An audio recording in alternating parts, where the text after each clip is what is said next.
এই অবস্থা চলতে থাকলে সংখ্যা কিছু গোল্ডের দোকান ছাড়া বাকি গোল্ডের দোকানগুলো বিলুপ্ত হয়ে যাবে। কারণ আপনি দেখেন একটা উচ্চবিত্ত ফ্যামিলি নর্মালি একটা উচ্চবিত্ত দোকানই খোঁজে, একটা বড় শোরুম, একটা বড় দেখতে সুন্দর, একটা বড় স্টাইলি যে অনেক অলংকার আছে তো এবং ভরসাযোগ্য, ঠিক আছে। তো দেখা যায় যে ওই শোরুমগুলা হয়তো বা কিছু শোরুমগুলা যেটা বেঁচে থাকবে, বাকি যেটা এলো নিম্ন আছে, অল্প পুঁজি আছে, যেটা সাদা সিধা যে দোকানগুলা, এটিগুলো মধ্যবিত্ত দোকানগুলো দ্বারা চলতো। তো এই যে দোকানগুলোর অবস্থা এখন অ্যাকচুয়ালি দুর্বিষহ অবস্থা আছে। পদ্মা সেতু, মেট্রো রেল এবং এলিভেটেড এক্সপ্রেসওয়ে নির্মাণের গর্বিত অংশীদার বসুন্ধরা সিমেন্ট। কারণ আমাদের মধ্যবিত্ত হাতে দেখেন একটা মানুষ মাস শেষে স্যালারি, বর্তমানে পণ্যের দাম, জীবন চালিকার জন্য, চলাফেরার জন্য একটা সাধারণ মানুষ ঢাকা শহরে থাকতে হলে কত টাকা প্রয়োজন হয়। তো স্যালারি, বোনাস সব কিছু মিলে যে তাদের বাচ্চাদের খরচ, লাইফস্টাইল পরিপূর্ণ সমস্ত কিছু দেওয়ার পরে কারোর হাতে কিছু থাকে না মধ্যবিত্তর।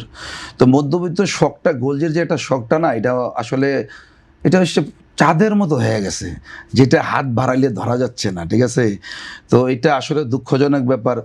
তো আমরা আমাদের বিজনেসে মানে একটা আমাদের রুলিং দরকার। দেখেন আমাদের যে গোলটা, আমাদের দেখেন প্রাইস বাড়ছে, আমাদের প্রাইস বাড়ছে, আমরা প্রফিট দেখতেছি, কিন্তু এটা কিন্তু আসলে অরিজিনাল বিজনেস না। বিজনেস কাকে বলে? যে একটা জিনিসের ট্রেড হওয়া, মূল্য যে আমার দোকানে মনে করেন 2000 করে গোল্ড আছে, এটা তো আমি বিক্রি করতেছি না, এটা আমার আজীবনের ক্যাশ ক্যাপিটাল, এটা আমার সময় থাকবে, কিনবো বিক্রি করব, কিনবো বিক্রি করব। এখন যদি গোল্ডের দাম 1 লাখ টাকা হয়, আমাদের কোনো সমস্যা নেই, আফসোস নেই, যদি ট্রেডটা হয়। কারণ প্রতিদিন ট্রেডের মাধ্যমে আমার প্রফিট আসতেছে। আর এখন গোল্ডের দাম বেশি কিন্তু আমাদের প্রফিট ট্রেড হইতেছে না, আমাদের প্রফিট আসতেছে না। আর সর্বপ্রথম সমস্ত মানুষের চাহিদা পূরণ হইতেছে না। আজকে প্রত্যেকটা ঘরের দেখেন একটা রিস্কাওয়ালার মেয়ে বিয়ে দিতে, আসলে গোল্ডটা বিয়েতে একটা মানে এমন ইম্পর্টেন্ট জিনিস আমাদের দেশে, এশিয়া মহাদেশে, যে আমার একটা মেয়ে বিয়ে না পারলেও একটা নাকফুল দিতে চায় গোল্ডের, এটা মেয়েকে গোল্ডের একটা নাকফুল দিই, ভিক্ষা যে করে সে ওদের যাকে।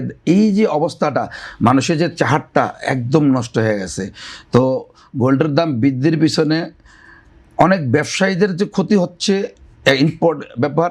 আর যারা মধ্যবিত্তরা আছে তারা গোল্ড, বললাম না, আকাশ ছোঁয়ার বাইরে, যেটা চাঁদের মতো, যেটা হাত বাড়াইলে পাওয়া যায় না।